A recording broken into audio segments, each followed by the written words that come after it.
মন্ত্রী জানিয়েছেন। 4 ফ্রন্টে যুদ্ধ করতে গিয়ে ক্লান্ত ইসরায়েল, বিজয় এখন ধোঁয়াশা বিশ্লেষণ। হাইতিতে গ্যাং হামলায় নিহত 70, বাস্তুচ্যুত হাজারো মানুষ।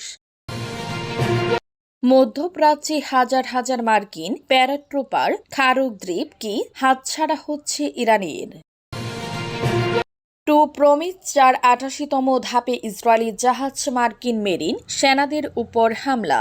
পারস্য উপসাগর ও মধ্যপ্রাচ্যের বিভিন্ন প্রান্তে মার্কিন এবং ইসরায়েলের বিভিন্ন টার্গেটে শক্তিশালী হামলা চালানোর দাবি করেছে ইরানের ইসলামী বিপ্লবী গার্ড কোরের IRGC নৌবাহিনী। আজ মঙ্গলবার ভোরে অপারেশন প্রমিস 4 এর 88তম ধাপে এ হামলা চালানো হয়।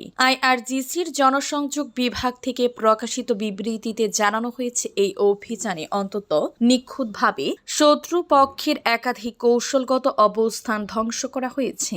বিবৃতি অনুযায়ী পারস্য উপসাগরের মাঝামাঝি অবস্থানে থাকা এক্সপ্রেস হাফং নামক একটি ইসরায়েলি কন্টেইনার জাহাজে ব্যালিস্টিক ক্ষেপণাস্ত্র দিয়ে হামলা চালানো হয়েছে। একই সঙ্গে সংযুক্ত আরব আমিরাতের উপকূলে মার্কিন মেরিন সেনাদের একটি গোপন আস্তানায় ড্রোন হামলা চালিয়ে সেটি সম্পূর্ণ ধ্বংস করার দাবি করেছেন ইরানের নৌবাহিনী। জানা গেছে, ইরানি ক্ষেপণাস্ত্রের ভয়ে ওই সেনারা নিয়মিত সামরিক ঘাঁটির বাহিরে আত্মগোপন করেছিল। ইসরায়েলি ইরানি ক্ষেপণাস্ত্রের ধ্বংস সবশেষ। তেল আবিবে একাধিক গাড়িতে আগুন। মধ্যপ্রাচ্যের আকাশ জুড়ে সংঘাতের মাত্রা আরও তীব্রতর রূপ নিয়েছে। ইরান থেকে ছোড়া ক্ষেপণাস্ত্রের নতুন একটি ঝাঁক ইসরায়েলের আকাশ প্রতিরক্ষা ব্যবস্থা ভেদ করার সময় সেগুলোর ধ্বংসসবশেষ জনবহুল এলাকায় আছড়ে পড়েছে। সোমবার মধ্য ইসরায়েলের তেল আবিব সহ বেশ কিছু স্থানে ক্ষেপণাস্ত্রের এই জ্বলন্ত অংশগুলো পড়ার ফলে বেশ কয়েকটি গাড়িতে ভয়াবহ অগ্নিকাণ্ডের সৃষ্টি হয়। ইসরায়েলি পুলিশ বাহিনীর এক মুখপাত্র জানিয়েছেন যে তেল আবিবের বিভিন্ন স্থানে ধ্বংসসবশেষ পড়ার খবর পাওয়া গেছে, তবে এখন পর্যন্ত কোনো প্রাণহানির সংবাদ পাওয়া যায়নি। ইসরায়েলি প্রতিরক্ষা বাহিনী IDF জানিয়েছে যে তারা ইতোমধ্যে মধ্য ইসরায়েলের বিভিন্ন স্থানে অনুসন্ধান ও উদ্ধারকারী দল পাঠিয়েছে। বিশেষ করে তেল আবিবের সমুদ্র সৈকতের প্রমনেট এলাকায় বড় ধরনের ক্ষয়ক্ষতির চিহ্ন দেখা গেছে, যেখানে জরুরি সেবাদানকারী কর্মীরা দ্রুত উদ্ধার তৎপরতা শুরু করেন। CNN এর এক প্রতিবেদনে IDF মুখপাত্র জানিয়েছেন, প্রাথমিক আলামত অনুযায়ী এটি কোনো ক্লাস্টার মিউনিশন বা গুচ্ছ বোমার আঘাত হতে পারে বলে ধারণা করা হচ্ছে। মার্কিন বাহিনীকে সরানোর এটাই সময়, সৌদি আরবকে ইরানের পররাষ্ট্রমন্ত্রী জানিয়েছেন। মধ্যপ্রাচ্যে চলমান উত্তেজনার মধ্যে নতুন করে কূটনৈতিক বার্তা দিল তেহরান। আব্বাস আরাগচি সৌদি আরবের উদ্দেশ্যে বলেছেন, এখনই সময় অঞ্চল থেকে মার্কিন বাহিনী সরিয়ে নেয়ার। সামাজিক যোগাযোগ মাধ্যম এক্সে দেয়া এক পোস্টে আব্বাস আরাগচি কথা বলেন। পোস্টে তিনি সৌদি আরবকে ভ্রাতৃপ্রতিম দেশ হিসেবে উল্লেখ করে বলেন, ইরান সবসময় সৌদি আরবকে সম্মান করে এসেছে এবং ভবিষ্যতেও সেই সম্পর্ক বজায় রাখতে চায়। তবে তিনি স্পষ্ট করেন, তারা আরব বা ইরানিদের সম্মান করে না। ইরানের সামরিক অভিযান মূলত তাদের বিরুদ্ধে পরিচালিত হচ্ছে। নিজের পোস্টে ইরানের হামলায় ক্ষতিগ্রস্ত একটি মার্কিন বিমানের ছবিও প্রকাশ করেন তিনি, যা এই বার্তার প্রতীকী দিককে আরও জোরালো করেছে বলে মনে করছেন বিশ্লেষকরা।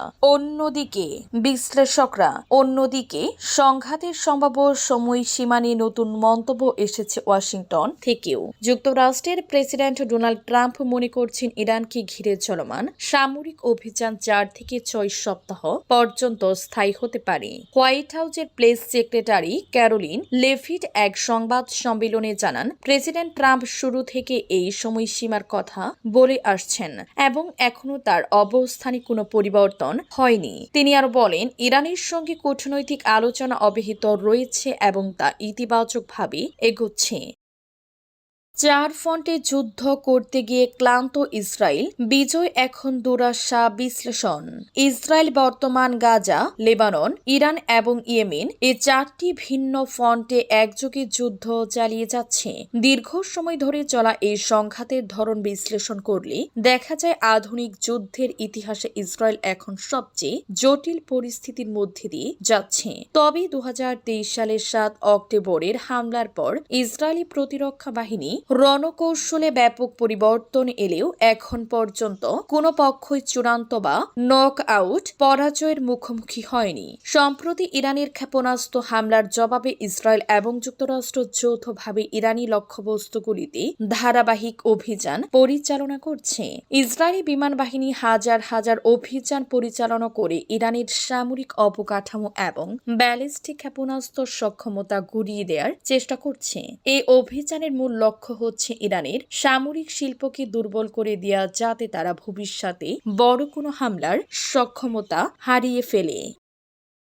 হাইতিতে গ্যাং হামলায় নিহত 70, বাস্তুচ্যুত হাজারো মানুষ। ক্যারিবীয় অঞ্চলের দেশ হাইতির গুরুত্বপূর্ণ কৃষি অঞ্চল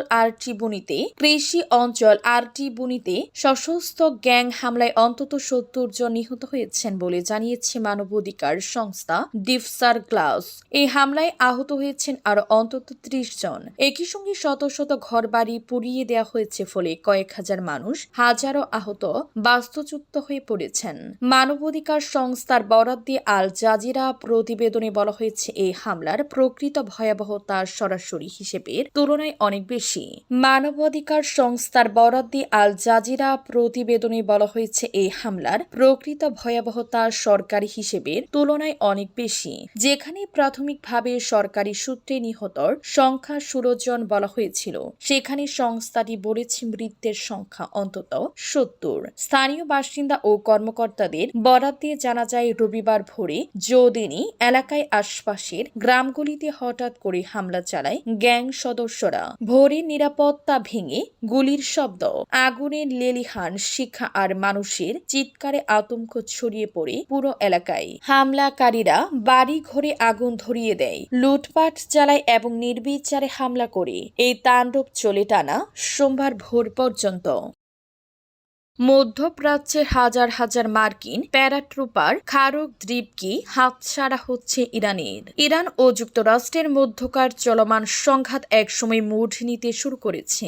মার্কিন প্রেসিডেন্ট ডোনাল্ড ট্রাম্প যখন যুদ্ধের পরবর্তী পদক্ষেপগুলো নিয়ে বিচার বিশ্লেষণ করছেন, ঠিক তখনই মধ্যপ্রাচ্য পৌঁছাতে শুরু করেছেন যুক্তরাষ্ট্রের এলিট 82তম এয়ারবর্ন ডিভিশনের হাজার হাজার প্যারাট্রুপার। সোমবার 2 জন মার্কিন কর্মকর্তার বরাত দিয়ে রয়টার্স জানিয়েছে, উত্তর ক্যারোলিনার ফোর্ট ব্যাগ থেকে আসা এই সেনা সদস্যরা মূলত ওই অঞ্চলে মার্কিন সামরিক সক্ষমতা বৃদ্ধির অংশ হিসেবে মোতায়েন